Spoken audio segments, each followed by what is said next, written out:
Hello everyone, we are starting with the UPSC video lectures now और इस video में हम थोड़ी प्रिसाइज कंटेंट पढ़ेंगे। आपने घंटे भर के बहुत लेंदी लेक्चर्स अटेंड किए होंगे, लेकिन इस वीडियो में La Excellence IAS the institute for civil service जो इन्होंने नोट्स बनाया है, उनका जो नोट्स है वो इस वीडियो में हम पढ़ने वाले हैं। ठीक, देखिए आप भी एस्पायरेंट हो, मैं भी एक एस्पायरेंट हूँ, तो मैंने सोचा क्यों ना मेरे साथ पढ़ते पढ़ते, खुद पढ़ने से अच्छा मेरे साथ और लोगों को जोड़ा जाए। ठीक है, नोट्स के लिए पूरा क्रेडिट इस इंस्टीट्यूट को जाता है। इन्होंने जो मेहनत की है उनको सराहना, बहुत अच्छी बात है। ठीक है, इनका भी यूट्यूब चैनल है, वो भी आप जाकर चेक कीजिए।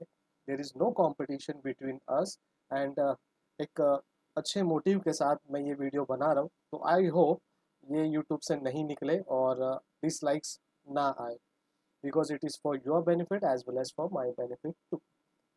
तो इस वीडियो में क्या होता है, जो इंडेक्स है, मैंने यूट्यूब में सर्च किया रेडी रेकोनॉर यूपीएससी 2020, तो मुझे नहीं दिखा कोई भी ऐसा एक प्रिसाइज वीडियो जहाँ पे हम लोग सिर्फ टू द पॉइंट बात करें।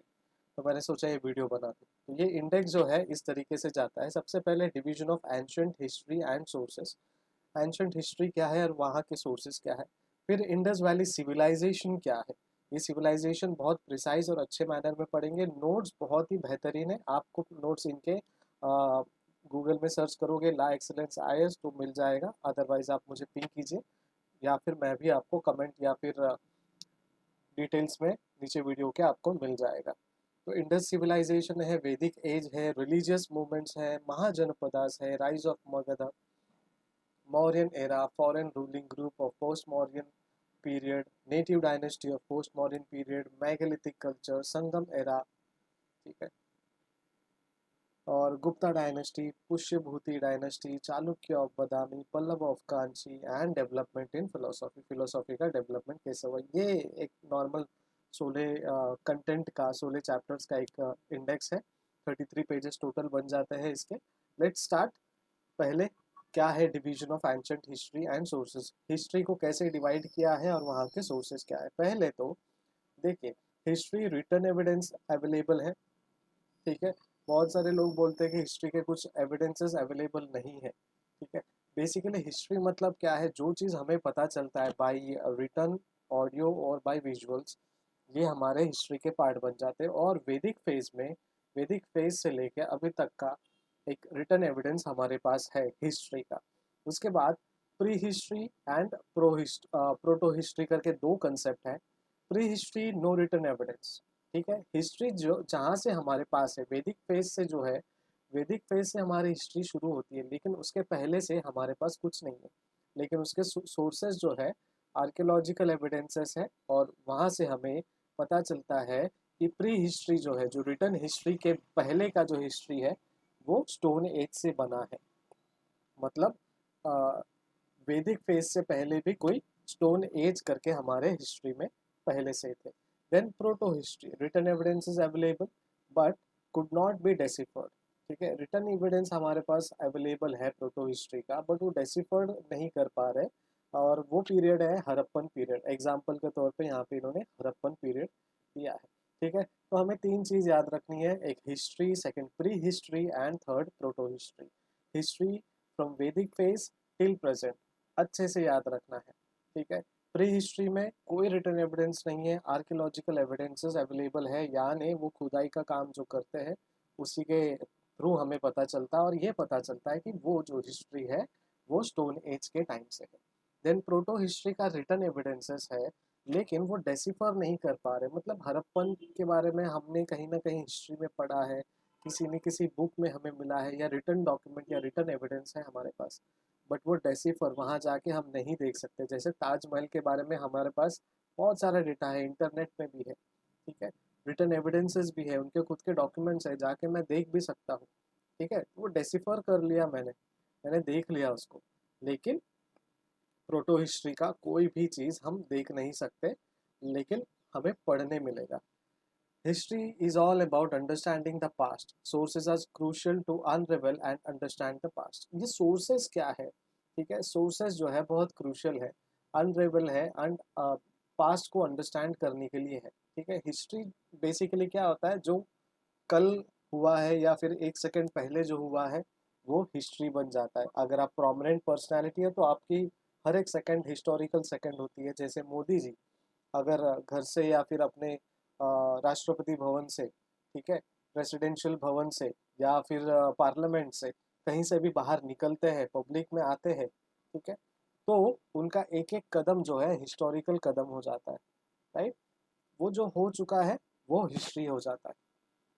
राइट, तो सोर्सेस क्या क्या है हमारे पास हिस्ट्री के?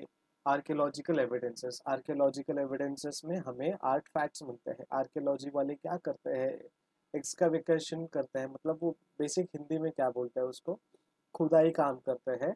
और वो खुदाई काम करते करते उन्हें बहुत सारी चीज़ें मिलती है, मूर्तियाँ मिलती है, उन्हें कहीं ताड़पत्र में लिखा हुआ कोई श्लोक मिलता है या फिर कोई हिस्टोरिकल पेपर्स मिल जाते हैं जो बहुत अच्छे तरीके से संभाल के रखा है। तो ये है आर्कियोलॉजिकल एविडेंसेस। और इसमें बेसिकली आर्ट फैक्ट्स बहुत मिलते हैं। आर्टिफिशियल फैक्ट्स जो है ना, बेसिकली आर्टिस्टिक फैक्ट जो है वो मिलते हैं हमें। जैसे हम क्या बोलते हैं उसमें, आर्ट एंड कल्चर में पढ़ते हैं ना, तो आइडल्स के बारे में पढ़ते हैं कि एक मूर्ति है। बहुत सारे यूपीएससी एस्पिरेंट्स को ये शायद पता होगी स्टोरी कि एक कोई तो संगम मूर्ति है जिसके ऊपर पहले धोबी जो था वो धोबी घाट का काम करता था, यानी वो पत्थर पे वो कपड़े धोता था नदी किनारे। लेकिन एक दिन क्या हुआ, वहां पे कोई सांप घुस गया उस पत्थर के अंदर। अब सांप को मारने के लिए जब वो पत्थर को उल्टा कर दिया तब पता चला ये तो बहुत हिस्टोरिकल बड़ी मूर्ति है और वो नामचीन मूर्ति है हिस्ट्री में। ठीक है, तो वो है archaeological evidence, art facts. Inscriptions, epigraphy is a study of inscriptions. Inscription में क्या होता है, एपिग्राफी करते हैं। ठीक है, कुछ भी हमने दीवार में लिख दिया, चुन्नू लव्स मुन्नू, ठीक है, आपने अच्छे से कोर काम कर दिया, उसमें खोद खोद के आपने अच्छे से किसी सलिए से या सीख से लिख दिया, वो इंस्क्रिप्शन हो गया। हम लोग भी आजकल बड़े बड़े बंगलोज के सामने एक क्या बोलते हैं उसको, एक दीवार पे पूरा नाम लिखा होता है। जैसे मन्नत है शाहरुख खान का बंगला, वो मन्नत जो लिखा है that is an inscription. Inscribe किया हुआ वर्ड है वो, लेटर्स है वो। ठीक है, तो इंस्क्रिप्शंस मतलब दीवारों में लिखा हुआ जो भी है वो इंस्क्रिप्शंस में आता है और वो एपिग्राफिक स्टडी है। देन कॉइन्स है बहुत सारे। जब बार्टर सिस्टम खत्म हुआ तो इन्होंने कॉइन्स चालू किए, उसको कहते हैं नुमिस्मैटिक्स, जो स्टडी करता है कॉइन्स के बारे में। ठीक है, नुमिस्मैटिक्स के जो कंसेप्ट है रिलेटेड है वो कॉइन्स, मतलब numismatic is nothing but a study of coin. Coin के बारे में पढ़ रहे हो मतलब यू आर डूइंग नुमिस्मैटिक्स। और ये कॉइन्स गोल्ड, कॉपर, सिल्वर, ऐसे ऐसे बहुत सारे कॉइन्स थे। आपको भी पता है कितने तरीके के कॉइन्स है। प्लस आगे भी हमें इस वीडियो में इस पीडीएफ में पढ़ने मिलेगा। देन लिटरेचर से हमें पता चलता है, जो रिटर्न लिटरेचर है, जो ऑडियो लिटरेचर है, जो हमने स्टोरीज हमारे दादा परदादाओं से सुनी है वहाँ से मिलता है। And accounts for the foreigners, foreigner जो भी आकर गए उनके जो दादा परदादाओं ने लिख के रखा है उनके बुक्स में, उनके अकाउंट्स में, तो वो सारे अकाउंटेबल है। देन सोर्सेज ऑफ हिस्ट्री में देखिए, जब लिटरेचर हम बात करते हैं तो लिटरेचर में सबसे पहले हम लेते हैं इंडियन लिटरेचर। और ये इंडियन लिटरेचर क्या है, इंडियन लिटरेचर में है वैदिक लिटरेचर। ठीक है, तो इंडियन लिटरेचर में है वैदिक लिटरेचर और ये वैदिक लिटरेचर में सबसे पहला आता है वेदास। जितने भी वेदास है वो हमारे हिस्ट्री के सोर्स है। जितने भी ब्राह्मणास है उन्होंने जो भी लिटरेचर लिखा है वो भी हमारे लिटरेचर में है। देन अरण्यकास है, उपनिषद है, वेदांगास है एंड उपवेदास है।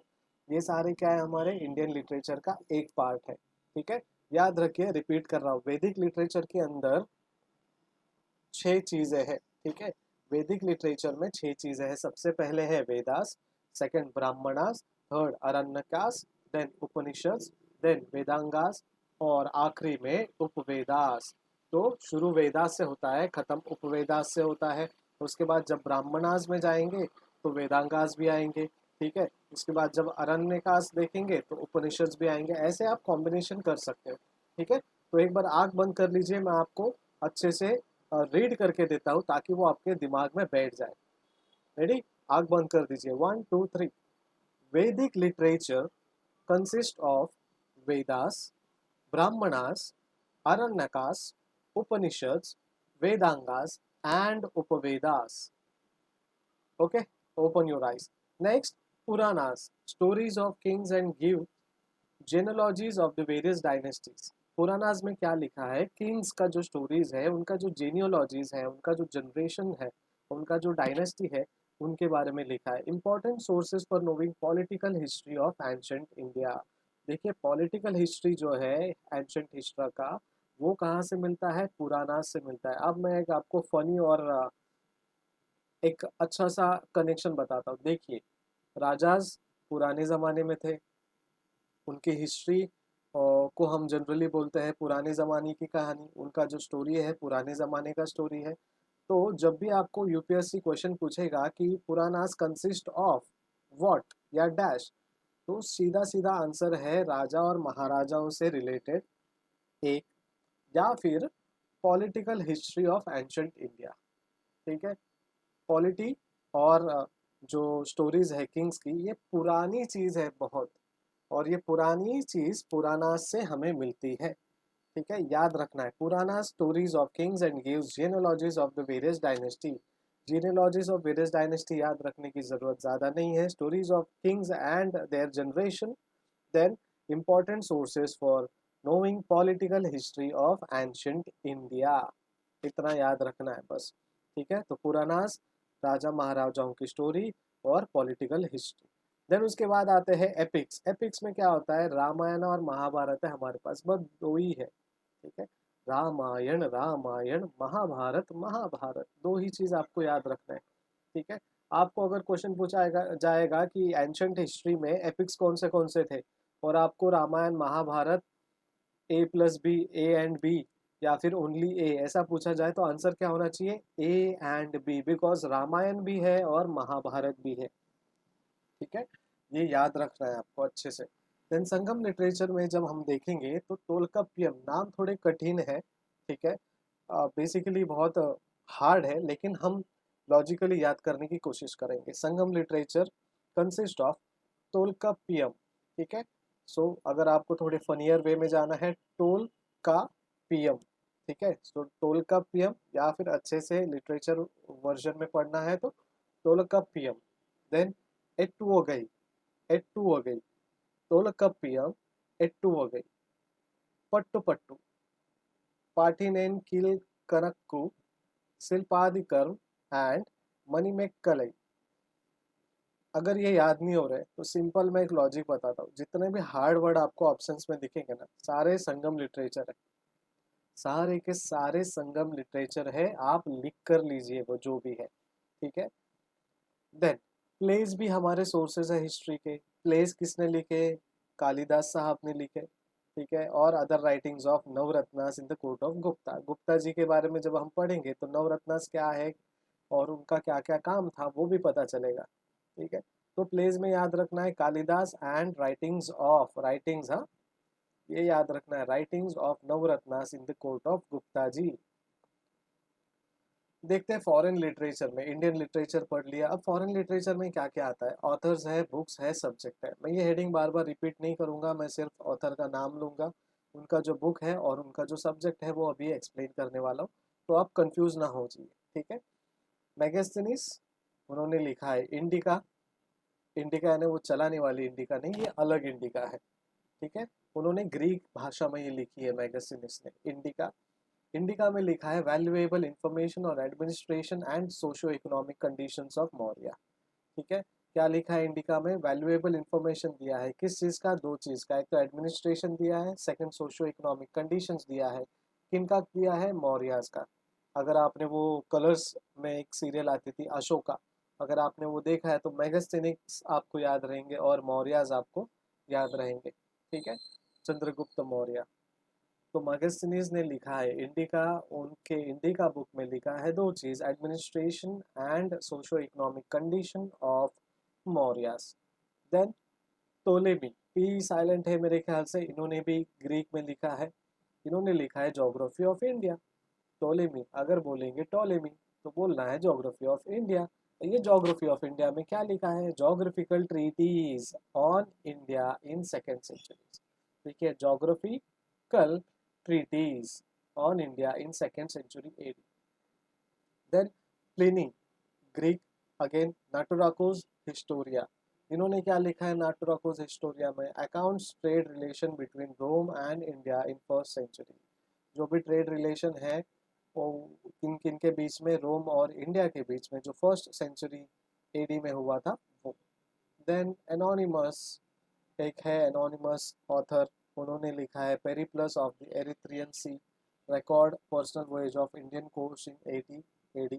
देन बहुत इंपॉर्टेंट नामचीन चीनी इंसान फाहिया, ठीक है, फाहिया ने क्या किया है, record of the Buddhist countries, उसका दूसरा नाम जो है फॉक वॉकिंग, याद रखना है फाहिया जब बोलेंगे तो उनके बुक का नाम याद रखना है, record of the Buddhist countries. अब ये बुद्धिस्ट कंट्रीज क्यों लिखा है, क्योंकि उनके टाइम में बुद्धिस्ट का बहुत नाम फैला हुआ था, जैसे अभी मोदी जी का नाम फैला है वैसे ही तभी बुद्धिस्ट जो हमारे गौतम जी बुद्ध थे उनका जो काम था बहुत फैला हुआ था और बहुत अच्छे तरीके से लोगों तक पहुंच रहा था। तो record of the Buddhist countries ऐसे उन्होंने लिखा है। देन फॉर क्योंकि, वो भी आपको याद रखना है। अब ये बुक के अंदर क्या है, records the Gupta empire in the 5th century AD. Title तो उन्होंने बुद्धिस्ट कंट्रीज लिखा है बट उसके अंदर जो है उन्होंने गुप्ता एम्पायर के बारे में लिखा है, और गुप्ता एम्पायर जी कब थे, 5th सेंचुरी एडी में। देन हुईसांग, चाइनीज है, एक और महान Chinese, Buddhist records of western world.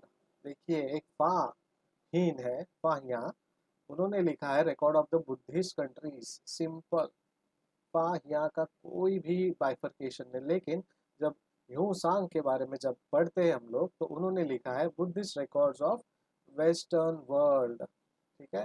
तो इनका दूसरा भी नाम क्या है, स्यूकी, स्यूकी। अगर बुद्धिस्ट कंट्रीज बोलेंगे तो फोक्यो की, देन वेस्टर्न वर्ल्ड के बारे में बोलेंगे बुद्धिस्ट रिकॉर्ड्स के लिए तो सीओ की। सीओ किन में क्या लिखा है, describe the social economic and religious conditions in the Indian 5th and 7th century AD. Basically Harshavardhan महाराज जो थे उनके टाइम का ये एरा है। देन आई सिंग, ये भी एक और बहुत नामचीन नाम है, record of Buddhist religion as practised in Indian and Malay archipelago, studies the Gupta period under Shri Gupta in the 7th century AD. Then Hui Li, life of Hiuen Tsang, याद रखना ह्यून सॉन्ग ने एक बुक लिखा है Buddhist records of western world, और Hui Li ने क्या लिखा है, life of Hiuen Tsang, accounts of Hiuen Tsang's travel in India. इन्होंने किसी के ट्रैवल के बारे में नहीं लिखा, इन्होंने लिखा कि जो कंडीशन थे, रिलीजियस कंडीशन जो इंडिया में थे, इकोनॉमिक कंडीशन जो इंडिया में थे, सोशल कंडीशन जो इंडिया में थे 5th और 7th सेंचुरी में, वो इन्होंने लिखा। लेकिन उनके पीछे पीछे ये आ गए हुईली, उन्होंने बोला कि आप सर आप सोशो इकोनॉमिक रिलीजियस कंडीशन लिखो इंडिया का 5वीं और 7वीं सदी का, ठीक है, मैं आपके ऊपर बुक लिखता हूँ, आपका जो ट्रैवल है, आपने जो इंडिया में ट्रैवल किया है उसका पूरा इतिहास मैं लिखूंगा। देन सोर्स ऑफ हिस्ट्री के दो हो गए, लिटरेचर में इंडियन लिटरेचर और foreign literature, and third other, इसमें बहुत सारी चीज़ें आती है। विशाखा दत्ता जी है, उन्होंने मुद्रा राक्षस लिखा है, गुप्ता पीरियड्स के बारे में लिखा है, चाणक्य और चंद्रगुप्ता स्टोरी उन्हें लिखा है, ठीक है। उसके बाद Dipavamsa and Mahavamsa, Buddhist books written in Sri Lanka, Ashoka ने स्प्रेड किया है इसको, ठीक है। दीपवंशा, महावंश, दो याद रखना है, जब वंश आएंगे तो आपको याद रखना है श्रीलंका में है, ठीक है। तो दीपवंश एंड महावंश ये जो है बुद्धिस्ट बुक्स है जो श्रीलंकन में लिखा है, श्रीलंका में लिखा है, और अशोका जी ने उसको बहुत अच्छे तरीके से स्प्रेड किया है। उसके बाद है दिव्यवादन, टिबेटन बुद्धिस्ट बुक है, अशोका ने इनको भी स्प्रेड किया है। बेसिकली जितने भी बुद्धिस्ट या बुद्धा रिलेटेड कंटेंट है अशोका जी ने बहुत अच्छे से उनको डेवलप किया है और स्प्रेड किया है। आर्कियोलॉजिकल एविडेंसेस, आर्टिफैक्ट्स, आर्टिफैक्ट्स हम पढ़ रहे थे कि क्या है, तो ये आर्टिफैक्ट्स क्या है, material used by the ancient people which are found at the sites useful to understand pre historical period, ठीक है। आपको ज़्यादा डिटेल में नहीं जाना है आर्टिफैक्ट्स के बारे में, पर्टिकुलर मेरे ख्याल से तो कोई क्वेश्चन नहीं है। Material used by an ancient people, बस इतना याद रखना है, which are found at the site, simple, useful to understand pre historical period. दो चीज़ याद रखना है, एंशिएंट पीपल ने यूज़ किया है और प्री हिस्टोरिकल पीरियड में ये यूज़ हुआ है। Then tools, stone and bone tools, tools made up of metals like bronze and iron. Archaeological में हमें क्या क्या मिला है, स्टोन टूल्स। जब पूछेंगे कि टूल्स में क्या क्या मिला है आर्कियोलॉजिकल एविडेंसेस में, तो stone, bone and tools made up of metals like bronze and iron. ठीक है, हमारे हड्डियों से बना है, पत्थर से बना है, ब्रॉन्ज और आयरन से बना हुआ टूल मिला है। देन पॉटरी में ब्लैक एंड रेड वेयर। ठीक है, then northern black ware, northern black वो भी पॉलिश्ड वेयर। ठीक है, देन पॉलिश्ड ग्रे वेयर। एक देखिए, रेड एंड ब्लैक या ब्लैक एंड रेड, जो भी कॉम्बिनेशन आपको अच्छा लगे, ये सिंपल वेयर है, इसमें कोई पॉलिश वॉलिश वर्ड नहीं लिखा है। लेकिन जब नॉर्थ और ग्रे लिखेंगे, ठीक है, या फिर नॉर्थ ब्लैक और पॉलिश्ड सॉरी ग्रे वेयर लिखेंगे, तो ये पॉलिश होगा। ठीक है, तो पॉटरी में black and red ware, northern black polished ware, polished grey ware etcetera. Then pollen analysis of the floral remains, floral remains का एनालिसिस मिला है। burials and tools available near the burials, जो भी burials हुए थे वो सारे burials आर्कियोलॉजिकल एविडेंसेस में मिले हैं। शायद बहुत सारे हमने हिस्ट्री में पढ़ा भी है कि बहुत सारे पेट्स जो है उनके, उनको भी डंप किया गया है, उनको भी ब्यूरियल एक समाधि दी गई है, और उनके साथ साथ उनके जो प्रॉपर्टीज़ है, एसिड्स है, उनको भी समाधि दी गई है। Settlements and other architectural remains, जो भी सेटलमेंट है, आर्किटेक्चरल रिमेन्स है, वो सारी चीज़ हम आर्कियोलॉजिकल एविडेंस में पढ़ते हैं। इंस्क्रिप्शंस में एनग्रेविंग्स ऑन स्टोन और अदर मेटल सब्जेक्ट। इंस्क्रिप्शंस हमने पढ़ा है कि एक पत्थर के ऊपर कोई नाम लिखता है, ठीक है, तो वो हो गया आपका एनग्रेविंग ऑन स्टोन और अदर मेटल ऑब्जेक्ट, जो मेटल ऑब्जेक्ट्स में लिखे रहता है। जैसे अगर आप छुरी खरीदते हो तो छुरी में के ऊपर कंपनी का नाम आजकल लिखा होता है, that is inscription. Then rock edicts है, अशोका जी ने बहुत सारे रॉक एडिक्ट्स बनाए, उसमें मेजर एंड माइनर और पिलर एडिक्ट्स भी है, पिलर्स में भी बहुत सारी चीज़ें उन्होंने लिखी। इलाहाबाद इंस्क्रिप्शन ऑफ समुद्रगुप्ता, समुद्रगुप्ता जी ने इलाहाबाद में इंस्क्रिप्शन किया है, वो सारी चीज़ें हैं। Important findings in the sites of pre historical period. Bhimbetka, देखिए जब भीमबेटका बोलते हैं तो हमें याद रखना है होमोसेपियंस के 500 पेंटेड रॉक शेल्टर्स। ठीक है, होमो पहले भीमबेटका प्रोमिनेंटली मेसोलिथिक साइट है। भीमबेटका जब मेसोलिथिक साइट बोलते हैं तो मेसोलिथिक साइट्स में हम क्या मिलता है, Homo sapiens, right. So BMH Bhimbetka Mesolithic Homo sapien, B for Bhimbetka, M for Mesolithic और H फॉर होमोसेपियंस। अब यहाँ पे क्या मिला, 500 पेंटेड रॉक शेल्टर, शेल्टर्स मिले, शेल्टर यानी घर, वहाँ पे 500 ऐसे शेल्टर मिले, केव्स मिले बेसिकली, जो पेंटेड थे। कहाँ मिले, भीमबेटका में। उसके बाद मिर्ज़ापुर, वो आपके नेटफ्लिक्स वाला नहीं, ये हिस्टोरिकल मिर्ज़ापुर है, हकीकत वाला मिर्ज़ापुर है। यहाँ पे इन्होंने बताया है कि गोट्स और शीप्स जो है एक्सप्लॉइटेड थे, और पैलियोलिथिक जो फेज है उस फेज में इनको बहुत एक्सप्लॉइट किया है। तो मिर्ज़ापुर एक तो पैलियोलिथिक फेज था, और पैलियोलिथिक फेज में जो गोट और शीप है उनको एक्सप्लॉइट कर दिया गया।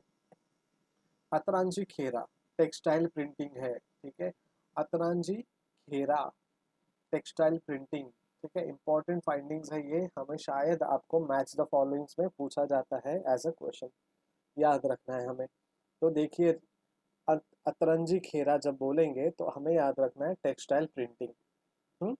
ये डायरेक्टली आपको फैक्चुअल क्वेश्चन में आ सकता है। Then Hastinapur wild sugar cane, Hastinapur आपको याद रखना एक बड़ी शहर है जहाँ पे बहुत वाइल्ड शुगर केन मिलता है, एकदम जंगली, हमारे अंडरस्टैंडिंग के लिए वाइल्ड यानी जंगली, ठीक है, तो हस्तिनापुर में वो मिलता है। रिपीट कर रहा हूँ थोड़ा, अतरांजी खेरा जो है टेक्सटाइल प्रिंटिंग के लिए फेमस है, और वो साइट्स में टेक्सटाइल प्रिंटिंग जो है वो बहुत मशहूर था। देन हस्तिनापुर को हम बोलेंगे वाइल्ड शुगर केन। जब भी कोई आपको बोलेगा अरे हस्तिनापुर में क्या, अरे बहुत जंगली शुगर केन है, वो वाइल्ड शुगर केन है, ठीक है, ये याद रखना है। इनाम गांव जो महाराष्ट्र का है, उसे याद रखने हैं स्टैचू ऑफ मदर गॉडेस। इनाम गांव में एक मदर गॉडेस का स्टैचू है, ठीक है, तो इनाम गांव को इनाम मिला है मदर गॉडेस का, ये ऐसे तरीके से आप याद रख सकते हो। देन मेहर घर, earliest evidence of agriculture, settled life, evidence of dentistry, dentistry भी बलूचिस्तान और न्योलिथिक फेस है, ठीक है। अब हम यहाँ 3 फेस के बारे में बात करेंगे। भीमबेटका मेसोलिथिक साइट है, मेसोलिथिक फेस में मिला है।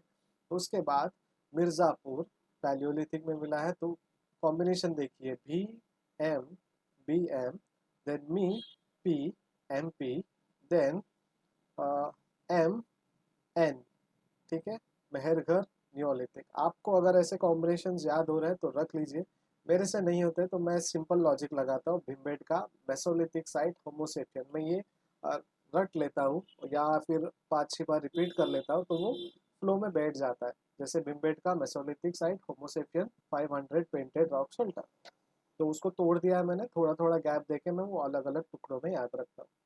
तो मेहरगढ़ में क्या मिला, एग्रीकल्चर मिले, ठीक है, मेहरगढ़ में सेटल्ड लाइफ था और डेंटिस्ट्री का एविडेंस था, मतलब दांत का दुकान था वहाँ पे। अगर कोई आपके डेंटिस्ट फ्रेंड है तो उनको बोलना तुम्हारे परदादा तो मेहरगढ़ से थे, ताकि आपको याद रहे, भले वो थोड़ी ऑफेंड हो जाए या फिर आप अपने मन में रख लीजिए। हमारे पास एक डेंटिस्ट फ्रेंड है, तो मैंने वो याद रखा है कि इनका जो पुराना जन्म है मेहरगढ़ का है, और वहाँ पे वो वही काम करते थे जो अभी कर रहे हैं, दांत तोड़ने वाला काम। देन कोल्दी हवा, अर्लीस्ट एविडेंस ऑफ राइस। कोल्दी हवा में राइस का एविडेंसेस है। कोल्दी हवा अर्लीस्ट एविडेंस ऑफ राइस। देखिए इसमें एक्सप्लेन करने जैसा कोई नहीं है, ये वीडियो इसलिए बना रहा हूँ ताकि मैं तो पढ़ ही रहा हूँ, और ये मैं रिपीट वर्जन में सुनने भी वाला हूँ, ताकि जितना सुनेंगे उतना याद होता है। आपने किसी की भाषण सुन ली, ठीक है, तो आपको पूरी भाषण याद होगी, जो टोन है, जो टेक्निक है वैसे, लेकिन आपने उनका भाषण पढ़ा तो वो मज़ा नहीं है। तो इसलिए मैंने कोशिश किया है कि यार पहले सर्च कर लूँ यूट्यूब में कोई है क्या रेडी रेकन और यूपीएससी का, नहीं है तो बना देते हैं, अपना भी काम हो रहा है, अपने दोस्तों का भी काम हो रहा है। तो कोल्डी हवा है जहाँ पे राइस के एविडेंसेस मिले। बागोर और आदमगढ़ है, earliest evidence of domestication of animal. Domestication of animal जब बोलते हैं तो सारे यूपीएससी एस्पिरेंट्स को पता है कि dog was the first domesticated animal. अगर कोई और आपको लग रहा है तो प्लीज़ मेरा ये जो भ्रम है वो क्लियर कीजिए और मुझे कमेंट में बताइए कि सर भाई ये आप जो बोल रहे हो गलत है, सबसे पहले डोमेस्टिकेशन किसका हुआ है वो मैं बताता हूँ और उसका नाम लिख दीजिएगा। तो बागोर एंड आदमगढ़ जो है अर्लीस्ट एविडेंस मिले हैं डोमेस्टिकेशन के, ठीक है, और ये जो लोकेशन है आज के तारीख में राजस्थान की है। उसके बाद चिरांद सरपंट कल्ट है, सांप लोगों का, चिरांद यानी अभी का Bihar. Then Burzahom pit dwelling and domestic dog was buried with their masters in grave, ठीक है, Burzahom it's an home. जब होम पढ़ेंगे तो याद रखना है पिट ड्वेलिंग था, ठीक है, और जो डोमेस्टिकेट किया हुआ डॉग है उसको ब्यूरी दफना दिया गया है बेसिकली उनके मास्टर्स के साथ, उनके मालिक के साथ। कहाँ पे, बुरजा होम में। देन गुलफक्राल, अगेन वहाँ पे भी पिट ड्वेलिंग हुआ है और ये आज की तारीख का जम्मू एंड कश्मीर है। Neolithic sites of south India, south Indian overall जो नियोलिथिक साइट है वहाँ पे क्या क्या फीचर्स थे, ऐश माउंड मिलते थे और मेनी साइट्स जैसे पिल्की हाल मस्की एंड हल्लोर, तो ऐश माउंट हमें साउथ में मिलते थे नियोलिथिक साइट्स के, ठीक है। तो मैं ये वीडियोस जो है सेक्शन वाइज बनाने की सोच रहा हूँ ताकि 2-3 घंटे का 4 घंटे का वीडियो ना बने और 15-20 मिनट 30 मिनट का वीडियो बने, ताकि एक एक सेक्शन आप पढ़ते जाए अच्छे से, ठीक है। तो अगर आपको अच्छा लग रहा है तो मैं आगे का वीडियो अपलोड करूँगा, अगर नहीं लग रहा है, आपसे कोई रिस्पॉन्स नहीं आ रहा है तो भी मैं अपलोड करूँगा, बिकॉज मैं तो पढ़ ही रहा हूँ। साथ में अगर आपको ठीक लग रहा है तो आप भी मुझे ज्वाइन कर सकते हैं। Thank you, happy studying. मैं ये बार बार सुनने वाला हूँ, आप भी इसे बार बार सुन लीजिए, डाउनलोड मोड पे रख दीजिए या डाउनलोड करके सुन लीजिए। Thank you.